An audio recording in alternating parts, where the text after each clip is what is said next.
सानब्रैनि मेहेरगोनां हाबाफारि लानानै सेसाफानि बर'ब बाजाराव श्री श्री शिवरात्रि फुजा खुंफुंनो लाहार फाहार।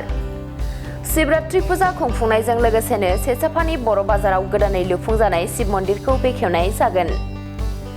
बोहैथि फेब्रुवारि दाननि 23 खालाराव दैमायाव दै खावनानै लायनाय मोन्थोर आवरायनाय, 24 खालारावबो फुंनि 9 रिंगानिफ्राय मोनानि 9 रिंगासिम मोन्थोर आवरायनाय आरो 25 खालार खालि फुंनि 9 रिंगायाव शिवलिंग गायसननाय आरो मोन्थोर आवरायनाय हाबाफारि जागोन।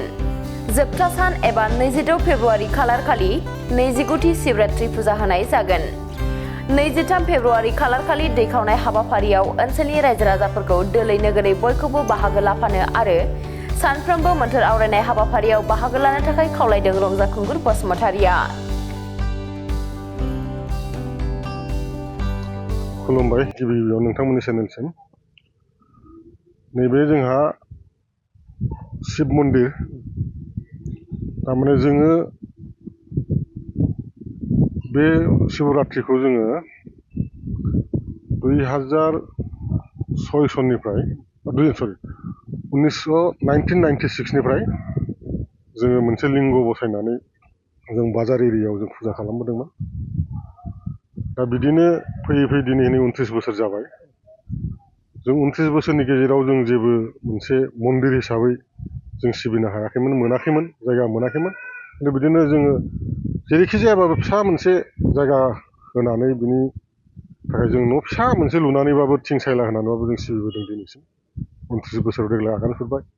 दा जोंहा नैबे 29 बोसोराव जोङो मोनसे मन्दिर लुफुंनो हादों।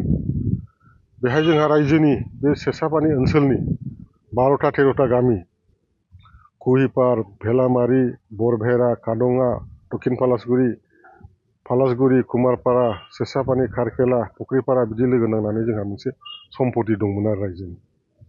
फांनैसो दंफां दंमोन।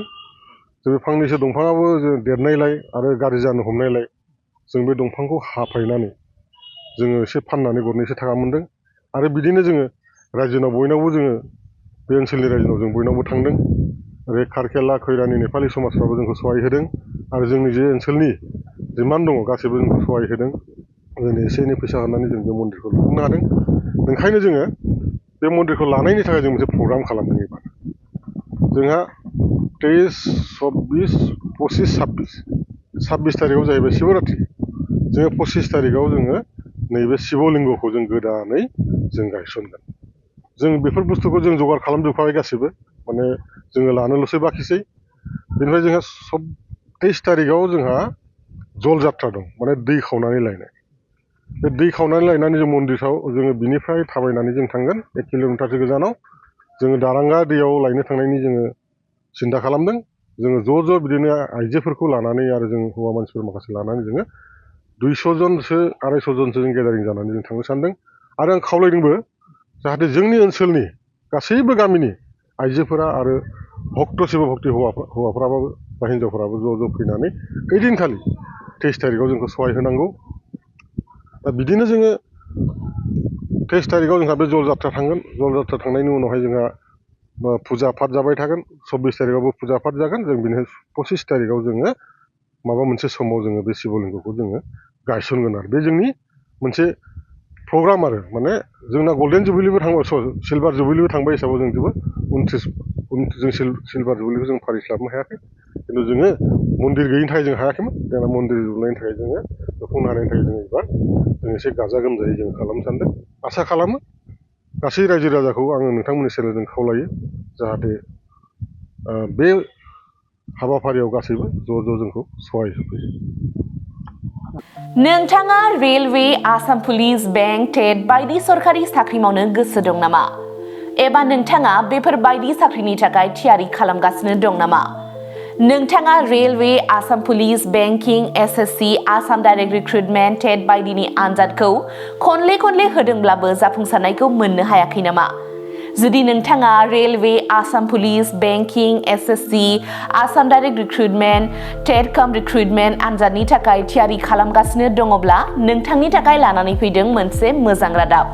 लास्ट ईयर से कोचिंग स्टार्ट किया, बट कोचिंग ज्वाइन करने के बाद ही मेरा एग्जाम क्लियर हुआ।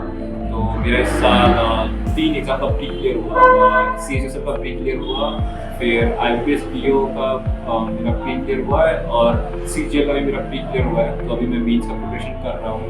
क'क्राझार सहरनि R&B road ward number 6 Sai Baba मन्दिर एबा एयारटेल अफिसनि साखाथियाव दङ IBT कचिं इनस्टिट्यूटआ। IBT कचिं इनस्टिट्यूटआव banking, SSC, railways, defence, TET आरो गुबुन गुबुन सरकारि साख्रिफोरनि आनजादनि कचिं होनाय जायो आरो बेनि मुं थिसननाया दासान्दि सोलिगासिनो दङ। आं नाजाथाय मेथ्सफोराव उइकफोरमोन, ओमफ्राय दा बाहायनायानो एसे गोख्रों जाबाय आरो बाहाय CA क्लासबो जायो, माने सामफ्राम कारेन्ट एफेयारफोर जानाय, वार्डआव मा जानाय, जियाव मा जानाय बिदिखौ मोनगोन। ओमफ्राय रिजनिंफोर, इंग्लिश क्लास जाजोबो गासैबो। मेरा क्वांट में एक्चुअली खराब था, इसलिए मेरा ज़्यादातर एग्जाम में क्वालिफाई नहीं कर पा रहा था और कॉन्फिडेंट भी नहीं था। जब से मैंने ज्वाइन किया है तब से मैंने क्वांट पे एक्चुअली अभी मैं क्वांट पे अच्छा हूँ और कर भी पा रहा हूँ, तो अभी कॉन्फिडेंट भी हूँ और फैकल्टीज भी बहुत अच्छे हेल्प करते हैं बहुत।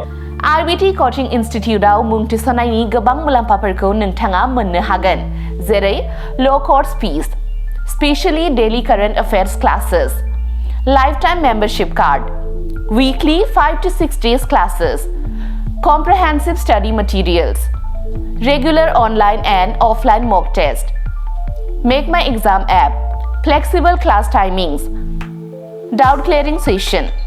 बेफोर गासै सुबिदाफोरखौ नोंथाङा IBT कचिं इनस्टिट्यूटआव मोननो हागोन। अब्ला थाबैनो मुं थिसनदो।